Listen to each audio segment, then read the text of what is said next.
প্রথম কথা হলো যে আমি যে বিষয়ে মানুষকে আহ্বান করতে চাই সেই ব্যাপারে আমার স্পষ্ট জ্ঞান দরকার। এখন এই স্পষ্ট জ্ঞান অর্জন করতে হলে দুনিয়ার সব বই তো পড়া সম্ভব না। এই সম্পর্কে যত বই এ পর্যন্ত আমাদের ওলামায়ে কেরামগণ, ফকিগণ, ইমামগণ লিখেছেন তা সকলের পক্ষে পড়া সম্ভব না।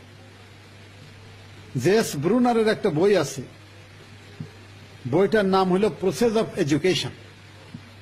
তার মধ্যে একটা কথা আছে দি স্ট্রাকচার অফ নলেজ, নলেজের বা জ্ঞানের একটা কাঠামো ছাত্রদেরকে একাডেমিক ডিগ্রির মাধ্যমে দেওয়া হয়। দুনিয়ার সব জ্ঞান কোনো সাবজেক্টের লোকই অর্জন করতে পারে না। কাঠামোটা এমন হওয়া উচিত যাতে এই লার্নিংটা বা শিক্ষাটা ট্রান্সফার করে আর এক জায়গায় নিতে পারে। এখন আমি ফিজিক্সের ছাত্র, আমি ছাত্র শিবিরের কর্মী বা সদস্য যদি হই, তাহলে সবসময় ফিজিক্সের থিওরি দিয়ে মানুষকে বোঝানোর চেষ্টা করা এইটার কোনো অর্থ হয় না। তাহলে আমার চেষ্টা করতে হবে বাংলার ছাত্রের কাছে যখন আমি কথা বলবো তখন সেখানে বাংলা ভাষায় সুপণ্ডিত যারা, তারা যে অত্যন্ত রুচিশীল সাহিত্য রচনা করেছেন, শব্দ চয়ন করেছেন, কেউ কেউ শব্দ তৈরি করেছেন যে শব্দগুলি হৃদয়গ্রাহী, এই শব্দগুলি কোন কোন জায়গায় ব্যবহার করা যায় এই ধরনের দক্ষতা অর্জন করা উচিত। তেমনি মাদ্রাসার একজনের কাছে দাওয়াত দিতে গেলে কোরআনের উচ্চারণ সহি যতটুকু আছে ওইগুলাই তেলাওয়াত করা উচিত, যেহেতু সে আমার চেয়ে ভালো তেলাওয়াত জানে, যে ইসলামকে একটা আন্দোলন হিসেবে বুঝে নেই। তার কাছে আমি যদি প্রথমে তেলাওয়াতটা সহি না হয় তাহলে আমার ইম্প্যাক্ট তার উপরে হবে না। এখন সে যেদিকে কইলে কথাটা বুঝে সেইভাবে কথাটা তার কাছে বলা দরকার এবং সহজ ভাষায়। এই জন্য রবীন্দ্রনাথ কথাটা বলেছিলেন এইরকম যে সহজ কথা সহজ করে বলতে আমায় কহ যে, সহজ কথা সহজ করে যায় না বলা সহজে। একই ভাষা সকলের কাছে সহজ নয়। যেটা ইউনিভার্সিটিতে সহজ সেটা প্রাইমারি স্কুলে সহজ নয়, যেটা গ্রামে সহজ সেটা অনেক জায়গায় শহরে অনেক মানুষ বুঝে না। সুতরাং স্ট্রাকচার অফ নলেজ অর্জন করলে আমরা স্পষ্ট জ্ঞান অর্জন করতে পারবো এবং সেটা প্রয়োগ করতে পারব। 2 নাম্বার, কোরআন শরীফের মূল টার্গেট হলো মানুষ। সুতরাং কোরআনের এই আদর্শ যদি মানুষের কাছে প্রচার করতে হয় তাহলে পরে মানব জাতির প্রতি as a whole, towards whole humanity আমার একটা মহব্বত থাকতে হবে। এবং কোরআনে যেমন বলেছে বিসমিল্লাহির রহমানির রহিম, ইয়া আইয়ুহান নাস উবুদু রাব্বাকুমুল্লাযী খালাকাকুম ওয়াল্লাযীনা মিন ক্বাবলিকুম লাআল্লাকুম তাত্তাকুন। এখানে ইয়া আইয়ুহাল মুমিনুন বলা হয়নি, ইয়া আইয়ুহান নাস বলা হয়েছে। এবং রাসূল করিম সাল্লাল্লাহু আলাইহি ওয়াসাল্লাম মানব সম্পর্কে বলেছেন নিজের পরিচয় যে দুনিয়ার সমস্ত মানব জাতি জাহান্নামের দিকে যাইতে চাচ্ছে আর আমি তাদেরকে ধাক্কাইয়া এই আগুন থেকে রক্ষা করার জন্য চেষ্টা করছি। আমার বিরোধিতা করে, অন্য দল করে, অন্য মতবাদ পোষণ করে, অতএব সে গুল্লায় চলে গেছে, তার পিছনে আর সময় দিয়ে লাভ নাই। এই মানসিকতা, এই হীন এবং সংকীর্ণ মানসিকতার লোক আর যাই হোক দায়ী আল্লাহ হইতে পারে না। আমি ওই ব্যক্তিদের প্রতি অত্যন্ত শুকরগুজার। আমি যখন ছাত্র ইউনিয়ন করি, আমাকে যারা আমার মতো ঘাড় তেড়া মানুষের জ্বালা যন্ত্রণা সহ্য করে দিনের পর দিন আমাকে ইসলামী আন্দোলনের শেষ পর্যন্ত আইনা ছেড়েছে। তাই অতএব যদি তারা ওই দিন আমার উপরে ছেড়ে দিতেন ভরসা, তাহলে তো আমি জাহান্নামের ওই রাস্তায় থাকতাম। এখন কমপক্ষে রাস্তা তো পেয়েছি, নিজে যদি আল্লাহকে খুশি করে দুনিয়া থেকে বিদায় নিতে পারি তাহলে আমার কপাল ভালো, আর যদি না পারি সেটা আমার কপাল মন্দ। কিন্তু যারা আমাকে এনেছেন তারা সব ঠিকই পেয়েছেন, তাদের কোনো অসুবিধা নেই। এরপরে এরই একটা গুণের মধ্যে আছে যে ইচ্ছা থাকবে সকল মানুষকেই আমি যেন দাওয়াত দিয়ে আমার আদর্শের দিকে আনতে পারি। আমি যে মুক্তির স্বাদ পাইলাম, আমি যে জান্নাতের রাস্তা পেলাম, এই এত সুন্দর মানুষ, আশরাফুল মখলুকাত, এত চমৎকার বিদ্যা বুদ্ধি, এই লোকটা জাহান্নামে যাবে শুধুমাত্র দিন এর পরিচয় না পাওয়ার কারণে, দিনের উপর আমল না করার কারণে, এই একটা অলয়েজ একটা কষ্টবোধ মনের মধ্যে থাকা উচিত। এরপরে 2 নাম্বার হইল আমি যে জ্ঞান অর্জন করলাম এইটা হুবহু সরাসরি প্রত্যেকের কাছে বলার আগে পয়লা টার্গেট থাকা উচিত বুদ্ধিমান লোক যারা এবং যারা মোটামুটি কিছুটা হইলেও নৈতিকভাবে চরিত্রবান, এই লোকদের কাছে সামাজিকভাবে ইউনিভার্সালি সার্বজনীনভাবে যে সমস্ত জিনিস ভালো বলে অ্যাকসেপ্টেড, যে সমস্ত জিনিস ভালো বলে অ্যাকসেপ্টেড নয়, এইগুলো নিয়ে আলোচনা করা। আমর বিল মারুফ নাহি আনিল মুনকার এই শব্দটার সরাসরি তর্জমা কিন্তু সৎ কাজও নয়, অসৎ কাজও নয়। মারুফ মানে হইল পরিচিত। বিবেকের কাছে যে কথাটি ভালো বলে পরিচিত, উর্ফ মানে পরিচয়, মারুফ মানে পরিচিত, আর এলমে মারেফাত মানে পরিচিতি, কোনো বাতেন কথাবার্তা নয়। এইরকম কথা নিয়ে প্রথম আলোচনা শুরু করা উচিত। এবং যারা বিশ্ববিদ্যালয়ে পড়াশোনা করে, যারা শিক্ষকতা করেন, যারা এরকম বিদ্যা বুদ্ধির চর্চা করেন, তাদের কাছে কমনলি যা রুহ ভালো বলে অ্যাকসেপ্ট করে এই ব্যাপারে কথা তোলা উচিত। তারপরে আস্তে আস্তে ঘুরাইয়া আমার জায়গায় নিয়ে আসা দরকার। কয়েকদিন আগে বাণিজ্য মন্ত্রীর বাসায় গেলাম। উনি খুব, আমার সাথে তার ব্যক্তিগত সম্পর্ক খুবই ভালো, তিনি আমাকে যথেষ্ট মহব্বত করেন। বললেন যে ঈদের পরে তো ঈদ মুবারক হলো না, আপনার ওখানে আসবো না, আমি যাবো। তা আমি বললাম আমি আসতেছি। তাই কিছুক্ষণ পরে বেশ কিছু রিটায়ার্ড লোকজন আসলেন, ওয়েস্টার্ন সভ্যতা এটা নিয়ে আলোচনা করতে থাকলো। আমি মোটামুটি তখন চুপ থাকলাম, আর খালি সুযোগ খুঁজি যে গরুরে শ্মশান ঘাটে নেওয়ার রাস্তাটা কখন পাওয়া যায়।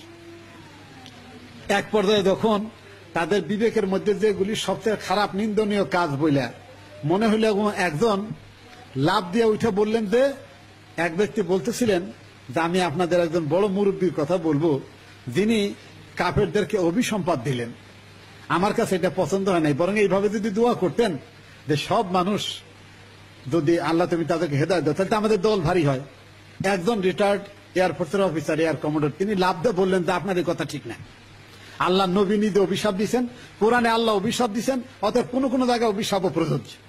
তখন বুঝলাম যে এটার মধ্যে ঈমান আছে এবং বেশ মজবুত আছে। বাস আমি ওখান থেকে এরপরে ধরা শুরু করলাম। কোন সময় দিয়ে রাত্রি 12:30 বাজে গেছে টের হবেনি। এই জন্য এই কমনলি অ্যাকসেপ্টেড জায়গাগুলি ধরতে হবে প্রথম। 2 নাম্বার, নিজের পরিচয় দিতে হেসিটেট করা উচিত না, যে আমি ইসলামের কথা বললে কি বলবে লোকেরা। এই হীনমন্যতায় যে ভুগে সে কোনোদিনই দাওয়াতি কাজ করতে পারবে না। আমার হাতে যে অস্ত্র আছে কোরআন, রাসূল করিম সাল্লাল্লাহু আলাইহি ওয়াসাল্লামের সুন্নাহ এবং তার অনুপম চরিত্র, এর কাছে দুনিয়ার অন্য কোনো জিনিস তুলনা করার যোগ্যতাও রাখে না তারা। এই রকম কনফিডেন্স নিয়ে কথা বলার মতো থাকতে হবে।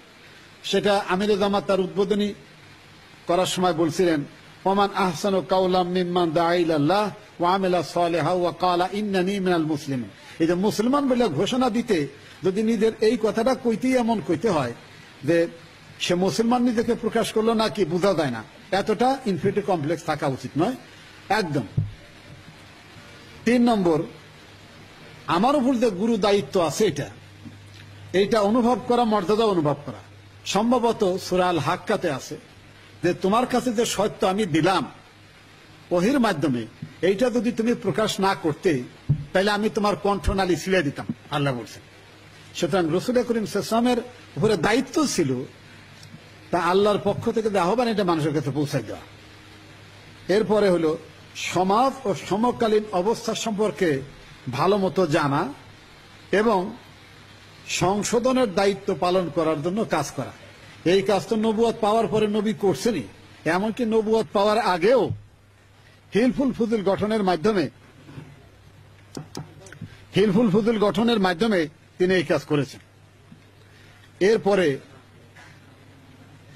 দাওয়াত দিতে হবে হিকমতের সাথে এবং উত্তম পন্থা। এটা আমিরে জামাত তার উদ্বোধনী কথায় বলেছেন। রাসূল করিম সাল্লাল্লাহু আলাইহি ওয়াসাল্লাম ছিলেন অত্যন্ত বিনয়ী এবং তার ব্যবহার ভালো। এই কথা সূরা আলে ইমরানের 159 নম্বর আয়াতে আছে, তোমরা সেটা দেখেন। এরপরে তার রুচিশীলতা, পরিচ্ছন্নতা ছিল সাংঘাতিক রকমের। রুচিশীল মানুষ অন্য মানুষকে গালি দেওয়ার সময় অভদ্র ভাষা ব্যবহার করতে পারে না এবং নিজের আন্দাজ, পজিশন অনুযায়ী কথা বলতে হবে। আমি ইউনিভার্সিটি ফার্স্ট ইয়ারের ছাত্র, আমি বিরোধী দলের একজন নেতা বা নেত্রীর বিরুদ্ধে তার নাম ধরে এমন ভঙ্গিমায় কথা বললাম যে আমি তার চাইতে হয় উপরে অথবা কমপক্ষে সমান সমান। আসলে তো অবস্থাগত ব্যাপারটা তা নয়। কথা বলার সময় মান সম্মান রেখেই কথা বলা উচিত। এরপরে সত্য পথে থাকার জন্য ঠান্ডা মাথায় এবং উত্তম পন্থায় কাজ করার জন্য বলা হয়েছে। সূরা বনী ইসরাইলে 53 এবং 54 নম্বর আয়াতের ব্যাপারে বলা হয়েছে। এরপরে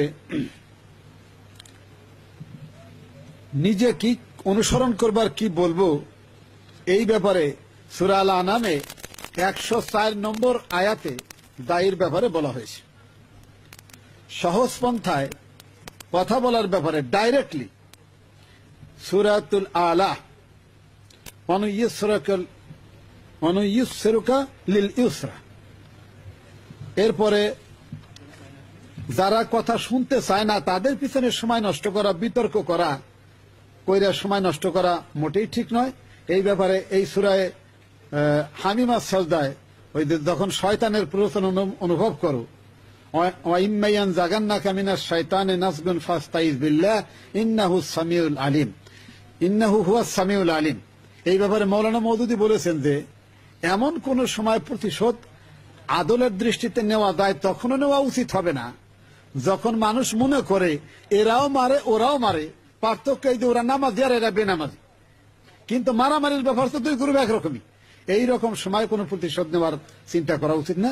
নবী করিম সাল্লাল্লাহু আলাইহি ওয়াসাল্লাম তার নবুয়তের দ্বারা রাষ্ট্র ব্যবস্থা কায়েমের পরে রাষ্ট্রের পক্ষ থেকে সুদক্ষ মুজাহিদদের বাহিনীর মাধ্যমে কাফেরদের মোকাবেলা করার চেষ্টা করছেন, তার আগে এটা করেন নাই। এবং তাদের মধ্যে যারা একটু ভালো চরিত্রের অধিকাংশ ছেলে শেষ রাত্রে তাহাজ্জুদের নামাজ পড়ে, যেটা আমি অন্য কোন ইউনিভার্সিটি এমনটি দেখিনি। আমি আশা করি এই যুবকদের মাঝে এই অভ্যাস গড়ে তোলা দরকার। আরো অনেক কথা ছিল, সময় কম, অনেকের কথার মধ্যে হয়তো এসে গেছে। আসসালামু আলাইকুম।